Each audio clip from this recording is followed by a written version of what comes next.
So yun, what's up mga dre? Sa wakas may napapisa na tayo mga dre.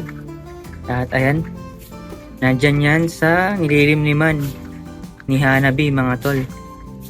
So yung itlog na napapisa niya is hindi sa kanya pero may nililimliman dyan sa kanya mga dre. So bali tatlo yung itlog na nandyan kasi nga nagsitayuan na yung ibang mga kalapati nating pasaway mga dre kasi ewan ko ba dun sa mga yun, anong trip niya, bigla silang nagsitayuan. Pero anyway, itong tatlong itlog na nililimliman itong ni Hanabi ay itlog ng mga Pakistani high flyer na puro. Yung isa ay nailabas nung 19 at yung isa naman ay 21. So ang napisa niya ay yung nailabas ng 21 mga dre. At yung nailabas ng 19 ay hindi pa rin napipisa. So usapang itlog na hindi napipisa pero fertile, eto rin. Yung nag-iisang itlog ng pares na to ay hindi napisa. Kaya naman I come up with an idea na magtanong sa mga malulupit nating mentor.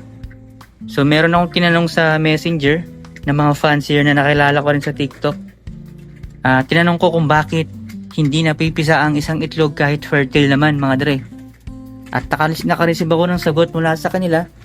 At meron din naman akong tinanong sa TikTok na dalawang malupit na fancier din.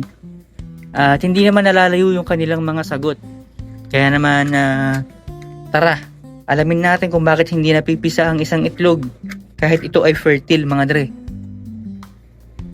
Nga pala ito yung ginawa ko dito nung nag-due date na sila. Nag-due date nag-fast due ng 2 araw yung itlog nitong dalawang to. Ang ginawa ko, binasag ko. And then yung pagkabasag ko may itlog naman, buhay, buo yung sisiw. Yun nga lang ay patay, hindi humihinga mga dre. So yun, magandang gawing topic yan mga dre. At yung maririnig nyo sa akin for today's video ay hindi lang basta nanggaling sa akin, kundi nanggaling din sa mga malulupit nating kaibigang fancier na tinuturing din natin sila mga mentor natin mga dre. So marami akong nakuwang sagot mula sa kanila mga dre. At ibabahagi ko yun sa inyo, kaya mag-alala. So eto guys, tuluyan na natin pinakawalan nang walang harang yung ating YB mga dre. At nandun siya sa ating landing board. So yung landing board, pinalitan ko rin, nilaparan ko para makapaglakad-lakad siya dyan mga dre. Ayan. Kanina pumapagaspas-pagaspas siya kasi tumitingin-tingin siya sa taas. Mga dre, nag-o-observe. Yun o. So kung nung dati, nilagyan natin siya ng kulungan habang naka-viewing. Ngayon naman is open. Yan. Naka-open siya, walang kulungan. Ayun o, tamang pagaspas lang siya o. Pag lang o.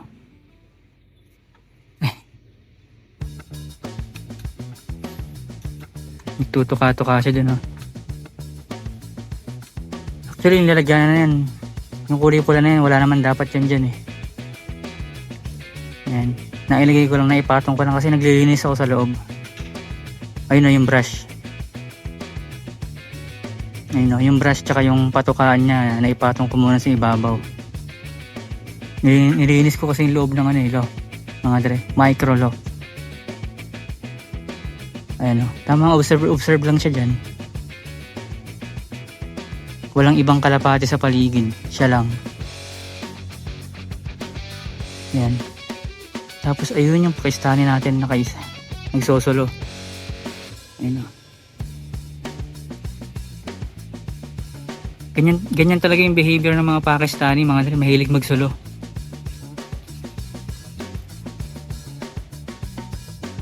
So, eto na yung sinasabi ko sa inyo patungkol sa mga ni-reach out kong fancier mga dre.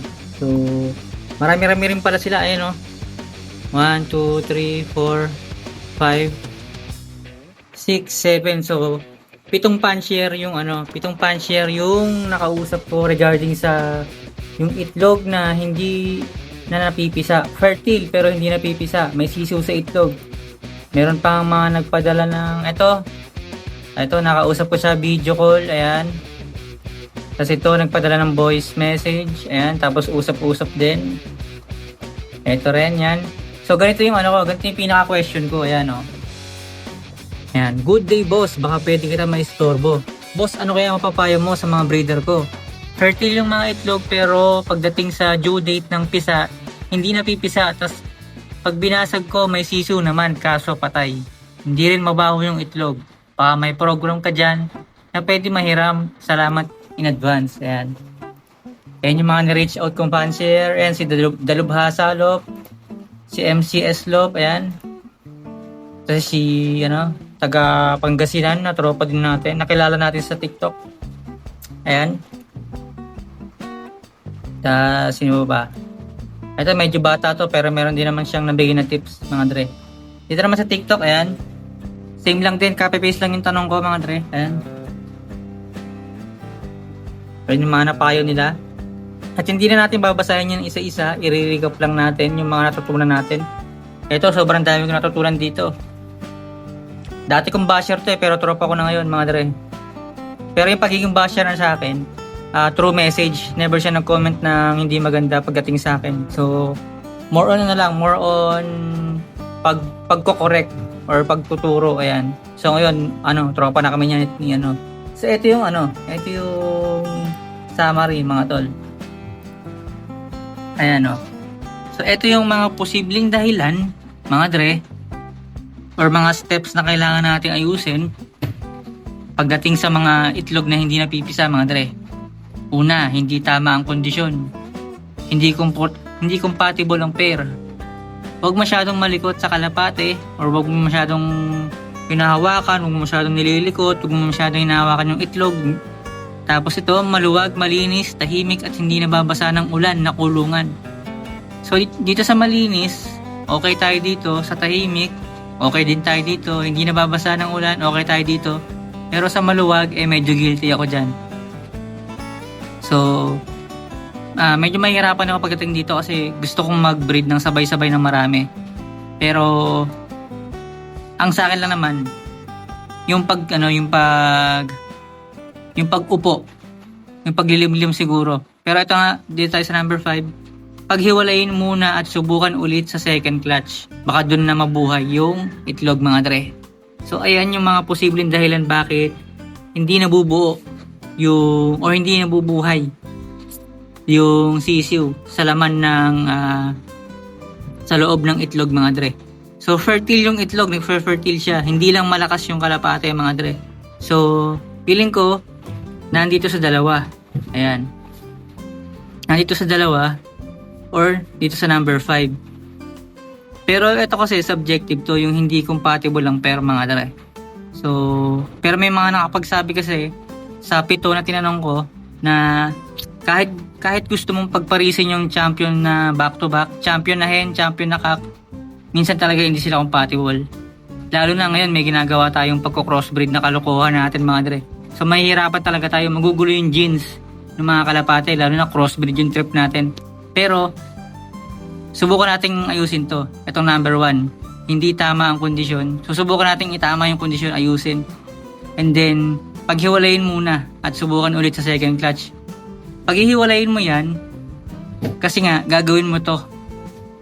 Itatama mo yung kondisyon, kaya mo siya paghihiwalayin at susubukan sa second clutch mga dre. And that's why, meron ako ditong mga malulupet na pang-reset ng kondisyon mga dre. Ito yung bago kong set ng pang-kondisyon mga dre. Ayan. So eto, matagal na ako meron ganito. Pula-puti, alam nyo yan guys. Kaso nga lang, nakakatamad magpasubo ng ganito. Ayan.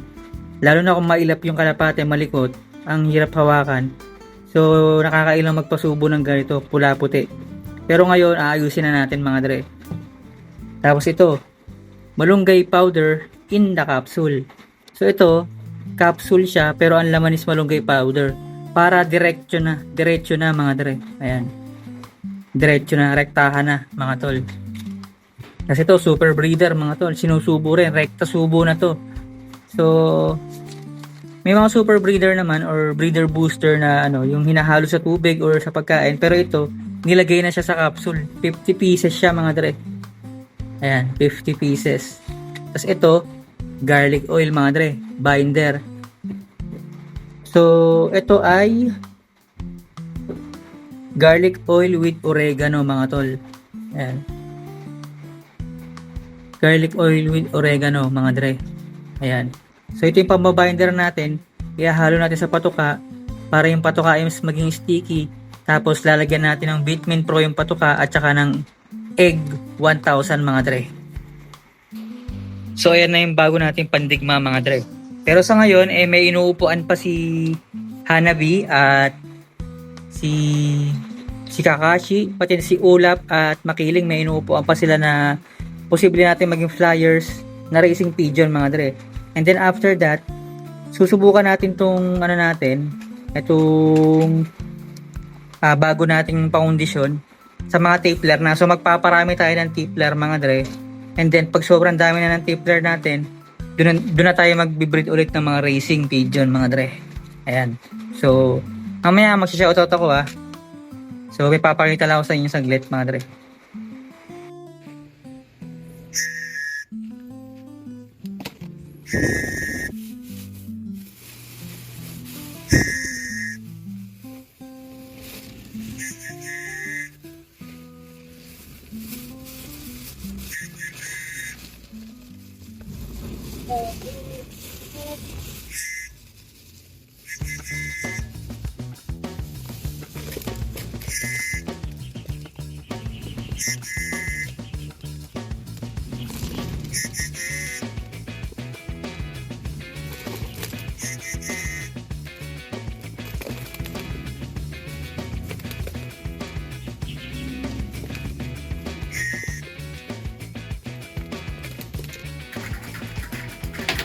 May na-discover na naman ako sa mga kalapati ko. Ayan sinusundan nila ako dito sa breeder section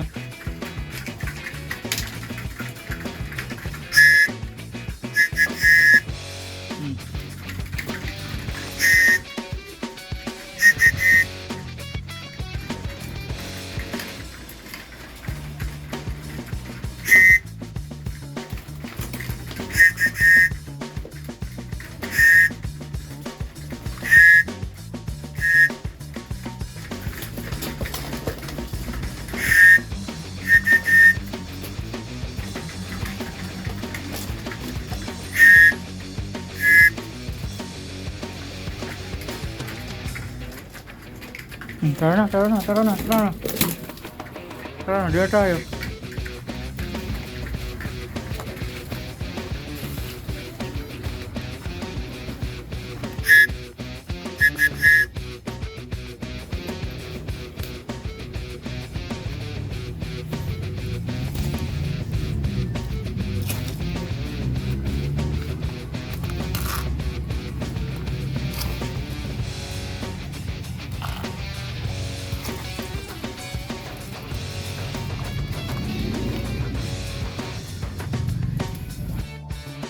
So ito na yung hinihintay nyo. Ayan shoutout sa YouTube at saka shoutout galing sa TikTok mga tre. So umpisahan natin dito syempre. Ang pogi mo naman tol, pa-shoutout naman po. Ayan shoutout ka na, Melay Batalya. Shoutout ka na. Ito kay Nico J, pa-shoutout po. Baguhan lang na fancier at the same time baguhan na supporter. Sige, walang problema kahit bago ka tol. Shoutout din Master kay Sik Nika. Ayan lumalamo, wait lang. Sana dumami ang Serbian mo. Super rare yan dito. Disguised lizard. Kasi very well explained. Lalo na dun sa part na racing pigeon. Solid. Kasi yan, tinag pa yung minutes mga dre. Kay Disguised lizard pa rin. Apakaangas par. Kay Shinyu. Shoutout. Rafaela. Ayan, ganyan ginawa sa mga pooling. Or baka ang ibig sabihin niya, ganyan ginagawa sa mga pooling Ayan. To, random lang to ha. Yung mga recent comment to mga dre ha.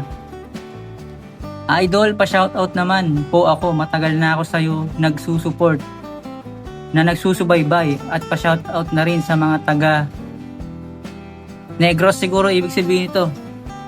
Negros Occidental, Mindoro. Sana mapansin. Ayan na, napansin ka na. Jojo Bahalan. Yan mga dre. Ito si si Vance Dugasan. First, huwag mo dudugasan ha. Ayan, so si Julian Tuiza, idol, present. Ayan, mga team present to. Ayan solid ang mga tips, kalapatids. Ayan. Parang na-shoutout ko na to. Parang nasabi ko na to. Ayan, napapabilib na naman ako. Ayan. Michelle Angeles, present. Mga team present din to. Ayan, ito si Boswell, tamang comment pa rin. Ay, mga ko to. Ayan, present idol Trekkie. Kay Neben. Kay Nigel Gabriel, kalapatids. Sabi niya kalapatids. Kay Nigel Gabriel. JM, present ka lagi, boy. Ayan, kay JM Official. Ayan. Enchong San Miguel. Ayan na, shoutout ka na. Kay Aljay Sabelia. Shoutout ka na rin, Ito kay AJM ulit, Ayaw. Present, ayaw mamansin. Anong ayaw mamansin? Lagi kang pansin sa akin, boy.